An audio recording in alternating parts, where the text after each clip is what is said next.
Hello friends, எல்லாரும் எப்படி இருக்கீங்க? இன்னைக்கு இந்த வீடியோவில் என்ன பார்க்க போகிறோன்னா, வத்த குழம்பும் பீட்ரூட் பொரியலும் செய்து காட்ட போகிறேன்.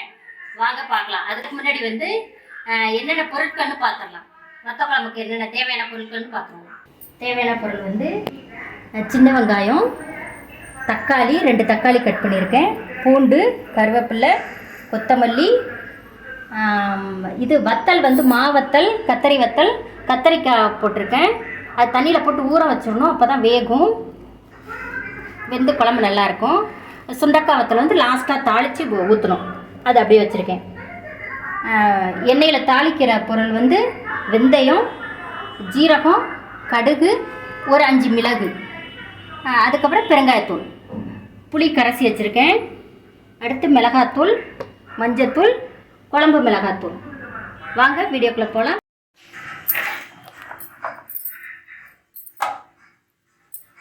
இப்போ அடுப்பை பற்ற வச்சுக்கிட்டு பாத்திரம் வச்சுட்டு நல்லெண்ணெய் தான் நல்லாயிருக்கும். வத்த குழம்புக்கு நல்லெண்ணெய் தான் நல்லாயிருக்கும். நல்லெண்ணெய் பண்ணுங்க. ஆயில் நல்லெண்ணெய் ஊற்றிக்கலாம், தேவையான எண்ணெய் ஊற்றிக்கலாம். இது வத்த குழம்புங்கிறதெல்லாம் கொஞ்சம் ஃப்ரீயாகவே ஊற்றலாம், கொஞ்சம் அதிகமாக ஊற்றலாம். ஆயில் ஊற்றிக்கிட்டு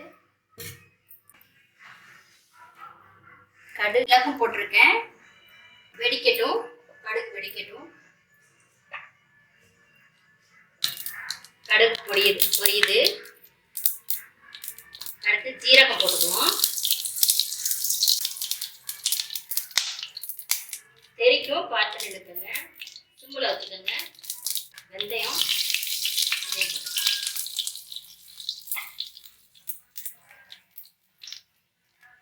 அடுத்து வெங்காயம் போட்டுக்குவோம்.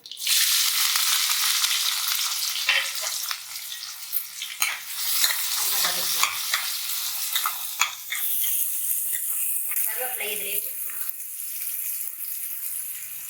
பூண்டு இதிலே போட்டுக்கலாம். அதான் நல்லா வதங்கும்.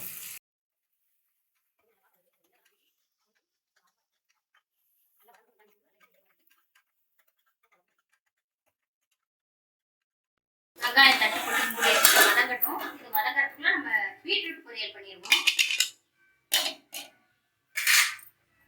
அடுப்பை பற்ற வச்சுட்டு எண்ணெய் சட்டி வச்சுட்டு பீட்ரூட்டுக்கு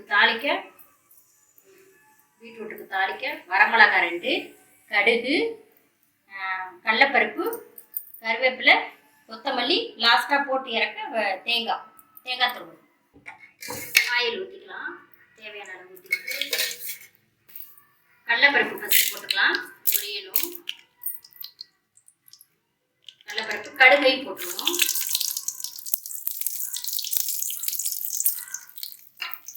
பொரிஞ்சு வரட்டும்.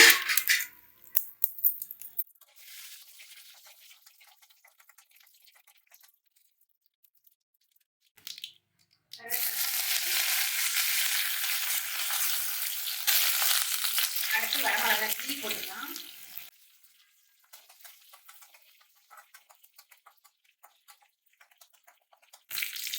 இந்த பருப்பு பொரிஞ்சிருச்சு.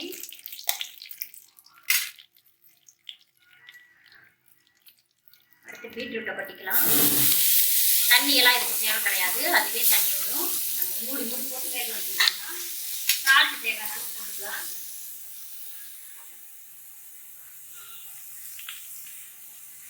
சால்ட் தேவையான அளவு போட்டுக்கலாம்.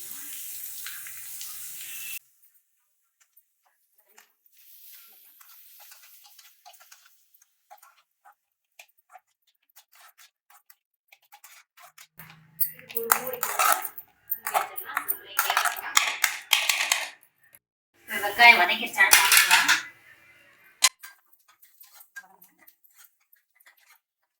இதுலயே மஞ்சள் தூள் போட்டுக்கலாம். மஞ்சள் தூள் போட்டுக்கலாம், 1 ஸ்பூன் போட்டுக்கலாம்.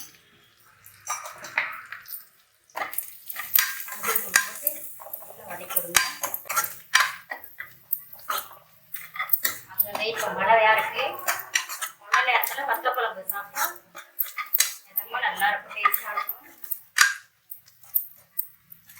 காரம், உப்பு, புளிப்பு எல்லாம் சமமாக இருந்துச்சுன்னா நல்லா இருக்கும் வத்த குழம்பு. ஆயில் கொஞ்சம் கூடவே ஊற்றிக்கணும். வதக்கட்டும்.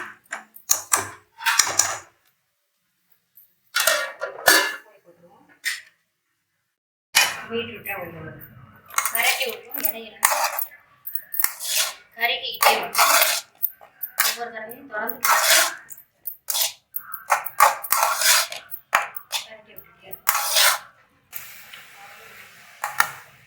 உப்பு கரெக்டாக இருக்குது. இன்னும் வேகணும். மூடி போட்டு மூடி. இதில் நம்ம கத்தரி வத்தல், கத்தரிக்காயெல்லாம் காயெல்லாம் தண்ணியில் போட்டுக்கோங்க. அதை எடுத்து இதில் போட்டுக்கணும்.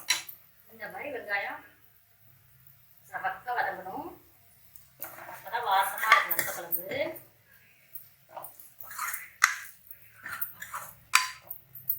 ஒரு சிம்மில் வச்சுட்டு தண்ணியில் போட்டு ஊற வச்ச வத்தல்களையும் கத்தரிக்காயும் போட்டுக்கலாம்.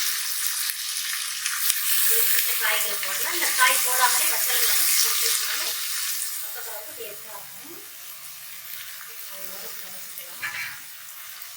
வதக்கிட்டு இதோடைய தக்காளியை போட்டுக்கலாம். கையால் பிசைஞ்சு விட்டு போடலாம். 2 தக்காளி போட்டிருக்கேன். தேவையான அளவு போட்டுக்கோங்க. 2 தக்காளி.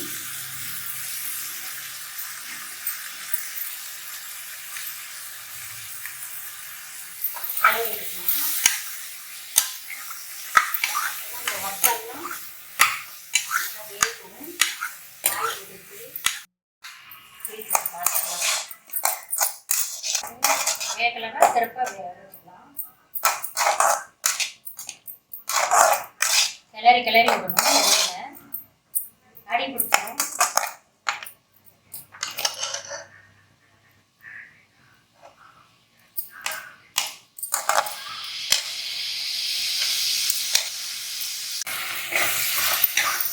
நல்லா வதங்கிடுச்சு. இப்போ வந்து மசாலா பொருளெல்லாம் போட்டுருவோம்.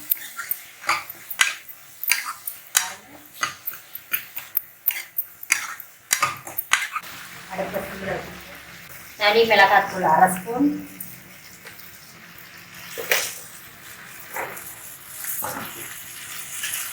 குழம்பு மிளகாத்தூள் 2 ஸ்பூன்.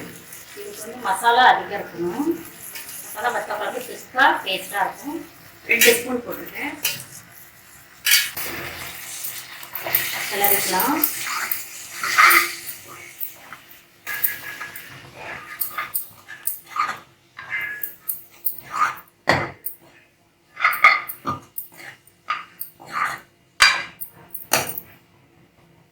இந்த ஸ்டெப்பில் உப்பு போட்டுக்கலாம். தேவையான அளவு உப்பு போட்டுக்கலாம். குழம்புக்கு போடணும்.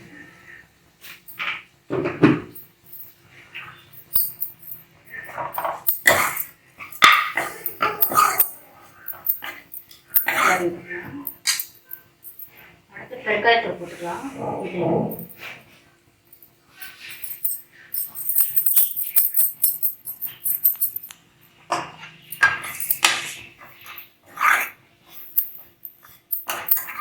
அந்த பச்சை வாசனை மசாலா வாசனை போட்டும். அடுத்து புளித்தண்ணி கரைச்சி வச்சிருந்ததில் புளித்தண்ணி ஊற்றிக்கலாம்.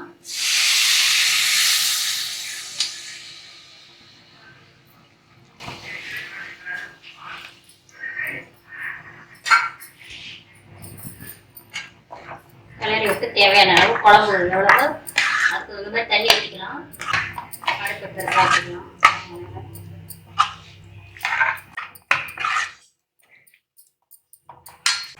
தண்ணி ஊற்றிக்கலாம். தேவையான அளவு குழம்பு தேவையான அளவு ஊற்றிக்கலாம். இன்னும் தண்ணி ஊற்றலாம். ஏன்னா கொஞ்சம் கொதிச்சுன்னா நல்லா திக்காக இருக்கும் குழம்பு. அளவு தண்ணி ஊற்றிட்டு உப்பு காரம் பார்த்துட்டு மூடி வச்சிடலாம். கொதியட்டும். அதுக்குள்ளே பீட்ரூட்டை பார்க்கணும்.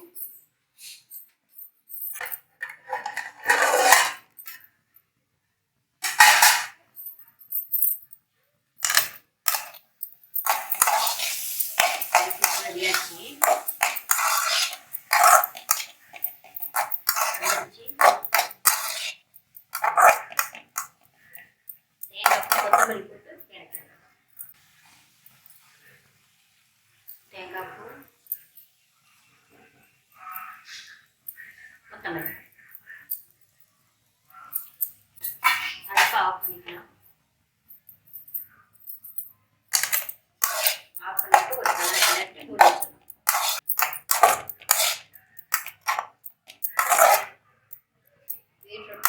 ரெடி. மூடி போட்டுடலாம். தண்ணி கொதிஞ்சிருச்சு.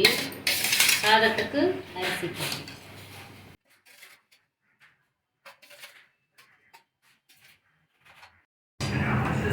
சாதம் வெந்துட்டுருக்கு. குழம்பு ரெடி ஆகிடுச்சு. இதில் ஒரு தாளிப்பு போடணும். சுண்டக்காய் வத்தல் எடுத்து வச்சோம்ல, அதை வந்து தாளித்து இதை கொட்டி கொத்தமல்லி போட்டு மூடி வச்சிட வேண்டியதான். வத்த குழம்பு ரெடி. இப்போ தாளிச்சிருவோம்.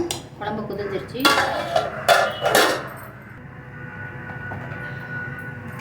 நல்லெண்ணெய் ஊற்றிக்குவோம்.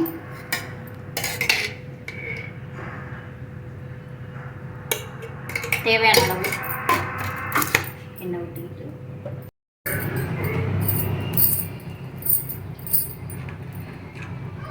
எண்ணெய் காஞ்சிருச்சு. சுண்டக்காய் வத்தல்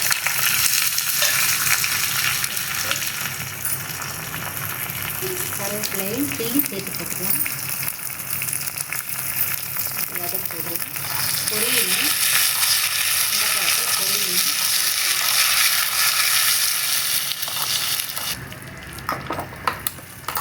பொரிச்சு நல்லா வாசம் வரும். பொரிஞ்சிட்ருக்கு. ரொம்ப கருக விடக்கூடாது. நல்லா கருவேப்பிலை பொரிஞ்சோடனே வத்தலும் பொரிஞ்சிடும். எடுத்து குழம்புல ஊற்றிட வேண்டியதுதான். ரெடியாச்சு. அடுப்பு ஆஃப் பண்ணிவிட்டு குழம்பு ஊற்றணும்.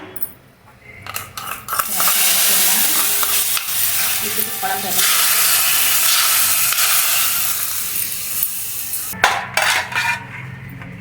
கொத்தமல்லி போட்டு மூடி வச்சிடலாம்.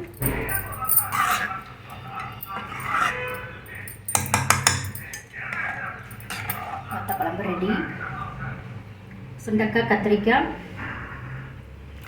மாவத்தல் போட்டு வத்த குழம்பு ரெடி. சுட சுட வடித்த சாதம்.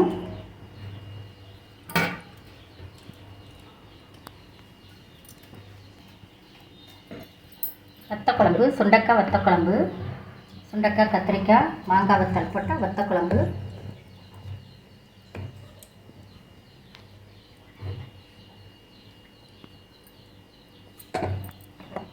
பீட்ரூட் பொரியல்,